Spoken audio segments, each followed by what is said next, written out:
Hi everyone. Thank you for joining me for another art tutorial video. Today we're going to be doing the thing that I very rarely do, and that is Alla Prima. So I'm going to talk to you guys all about what I prioritize, what gets sacrificed, how I define an Alla Prima, and you're going to see my whole process from start to finish. So all that being said, let's go ahead and dive in. Before I start talking about what I'm doing, first I want to go over what Alla Prima painting is. Now, quick disclaimer here, I do not consider myself to be an Alla Prima artist, and I do not claim to be an expert. If you've seen my video on what atelier training is, I talk a bit about my art background there, so everything I'm talking about here comes from my personal experience.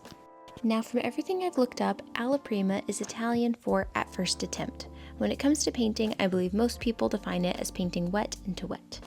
For myself, I consider Alla Prima painting wet into wet in one session or one day's worth of work with the intention of creating a finished painting.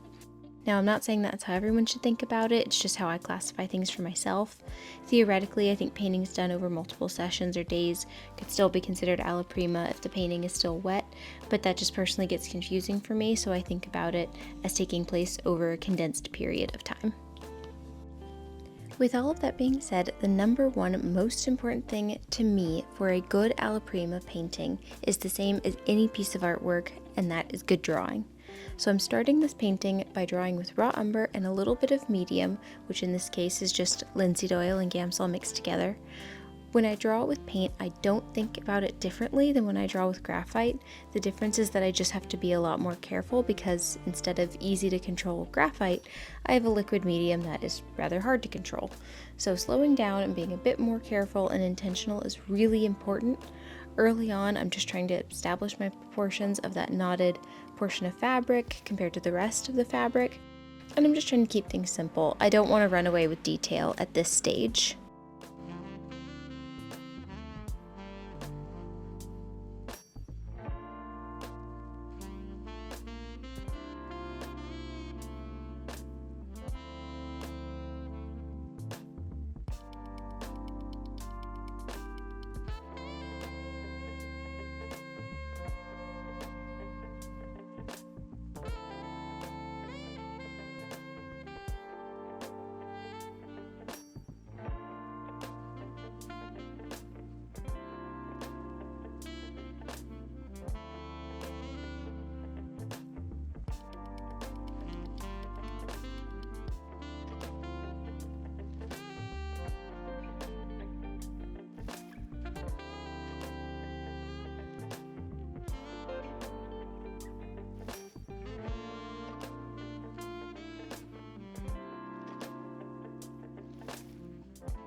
Now that the drawing is a bit more developed, I want to pick out key shapes and things that my eye is drawn to in the fabric and make sure to make note of them. This is where the editing comes in for me, and when I'm doing Alla Prima painting or anything done in one session, it's impossible to get the level of detail that I would get if I had more time. So rather than focus on getting something so exact, I want to get the things that I'm most drawn to in my subject matter, which in this case is the gesture at the top with the little flick of fabric, some of the more interesting shapes in the knot, and these sharper angles below. I'm editing out information in the shadows and simplifying some of the smaller, more complex shapes.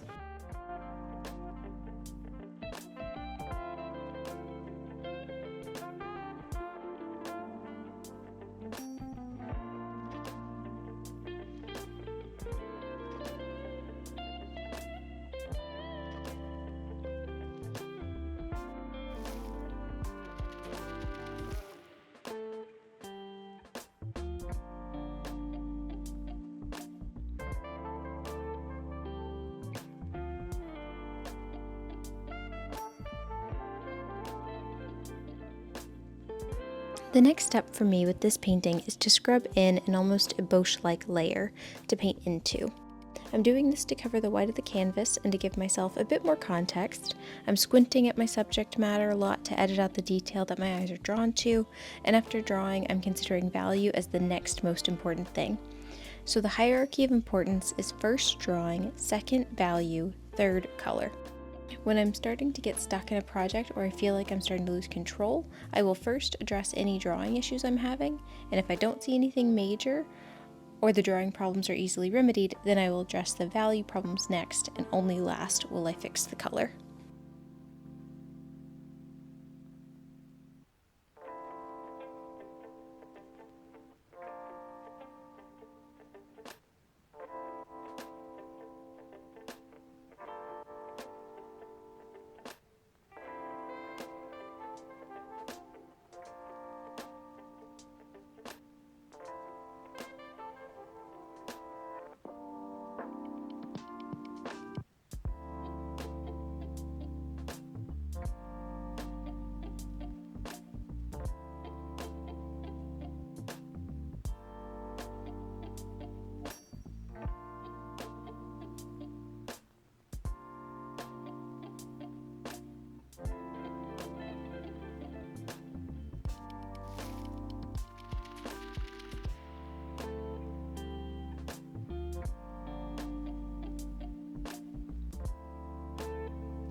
I want to talk about my palette before I start talking about this next stage of the Alla Prima. I have pre-mixed a string of paint to make this a bit of a faster process.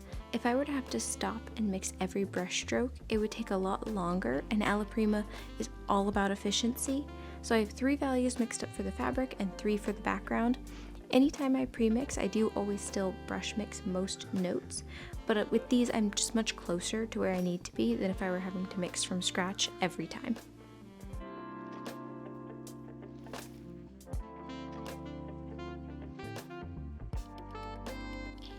With my first stages of this painting done, I'm going to move on to tackling each area section by section, and this is where my struggle arises. As you'll see here, I'm starting with the most complicated part of the drapery. Why I did this to myself, I do not know, but in hindsight, starting on one of the more simple fabric folds would have been the smarter choice. Ultimately, what I did end up doing is struggling with the knot for a bit, then moving on to a fold in the fabric, and then going back to the knot once I've gotten my bearings.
Speaking of struggling with this knot, one of the issues I had was I lost the drawing a bit and things were just becoming unclear and confusing. So you'll see here I'm actually exaggerating my light and dark values while correcting this drawing because I find it easier to dull down lights and lighten up darks than try to put something really bright or really dark on top of wet paint. Plus, when I have to go back and make corrections, I want to make sure I can see them. This is also a great visual of how I will go back to drawing if I start to notice I'm making mistakes.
To be transparent with you all, if there's one thing I don't think I captured to a point where I'm totally satisfied in this painting, it's the overall hue and color of my subject. I think it's leaning a little too orange-yellow as opposed to a more green-yellow that I think would have been more accurate. The reason I mention this is because I promised you would see my struggles and I want to explain why I'm prioritizing drawing and value over the color. If the drawing is wrong, it might just not look realistic, it might start to feel a bit surreal or awkward, and if the value is wrong, it's not going to be clear where the light direction is, and again, the subject matter will lose its realism. Now, if the color's wrong, but the other two things are correct, or at least better, then the fabric will feel like a realistic object of just a slightly different color. In other words, the viewer won't think, wow, that looks so weird, if the fabric is just slightly more orange than it is in life. But they might if my shadow value is lighter than my midtones, or if the knot of the fabric is too small for the drapery that flows out of it.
Something that I think is interesting about this setup is how the white of the wall is actually casting this neutral bounce light into the halftones and midtones of that middle drapery fold, and that's something I really didn't capture in the scrubbed in layer I put down first, but now that I'm focusing on just this section, I'm taking my pre-mixture that I made and neutralizing it to get the effect of the white wall interacting with my drapery.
Now, I promised I would do more videos on painting drapery for you guys, and I actually have some exciting news on that front that I'll be able to share hopefully soon.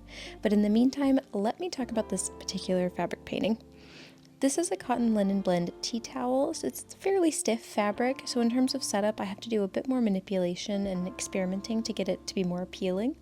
The bonus to this type of fabric is it has a beautiful finish to it, where it's not super shiny or too wrinkly, and you'll be able to get a lot of variety in the folds that will help you as you progress to painting more complex fabric. So if you're a beginner to painting fabric, cotton and linen materials are definitely what I recommend starting with.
You'll see as I develop this, I'm trying to get the difference in the tight folds of the knot and the more gradual, slow turning folds of the rest of the fabric. Another tip for painting fabric is to really make sure you're treating the folds with the same variety that is present in your setup. When we start treating everything the same, it starts to look like a less flexible material and more stiff and rubbery.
Now for the little dots on the bottom hem of the fabric, I have to admit to you guys that I forgot to press record when I went to paint them initially. On the plus side, all I was doing was physically placing the dots for their placement, so actually painting them, I'll explain how I did that. These dots are actually little holes in the fabric that have been incorporated as a design element and sewn around to secure them. So what that means is there's a little buildup of thread around each little dark spot that has the opportunity to catch a highlight. Now, I don't want to just do a bunch of little dark dots to show through the fabric with bright highlights around them, so I'm going to choose which ones I will emphasize and make the rest more subtle.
Now back to discussing Alla Prima. Another thing I consider with Alla Prima that I don't necessarily think about with something like a sketch is making the painting look nice.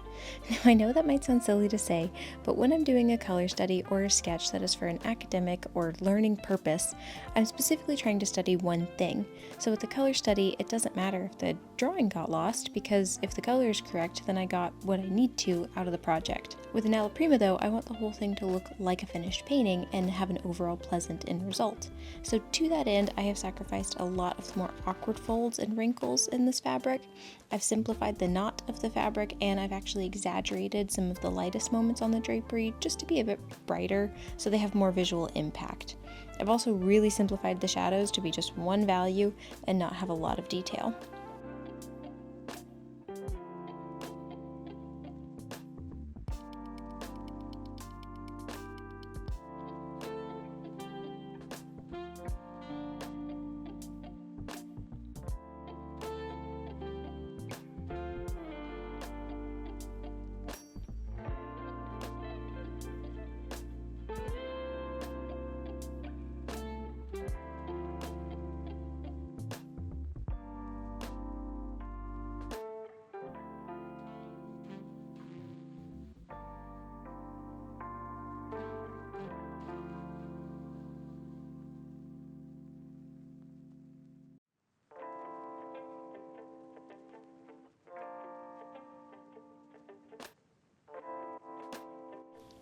Another finishing thing I will do with an Alla Prima is to really give time and attention to the edges.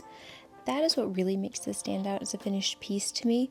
Variety and edge quality, aka soft and sharp edges, is something that we read as signs of a more refined detail, and I think that really makes the painting feel more finished. So if you're ever trying to paint something in one session and you're looking for that extra thing to just give it that more finished appearance, really pay attention to the edge quality.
So to wrap up, that's my advice for tackling the stressful and difficult task of painting alla prima. I have a lot of respect for people that work this way all the time, and it's something that I actually really do enjoy doing and hope to do more of in the future. But for now, that is how I handle it, and that's what I do. I hope the video was helpful. If you made it this far, thank you for sticking around, and I hope to see you for the next one.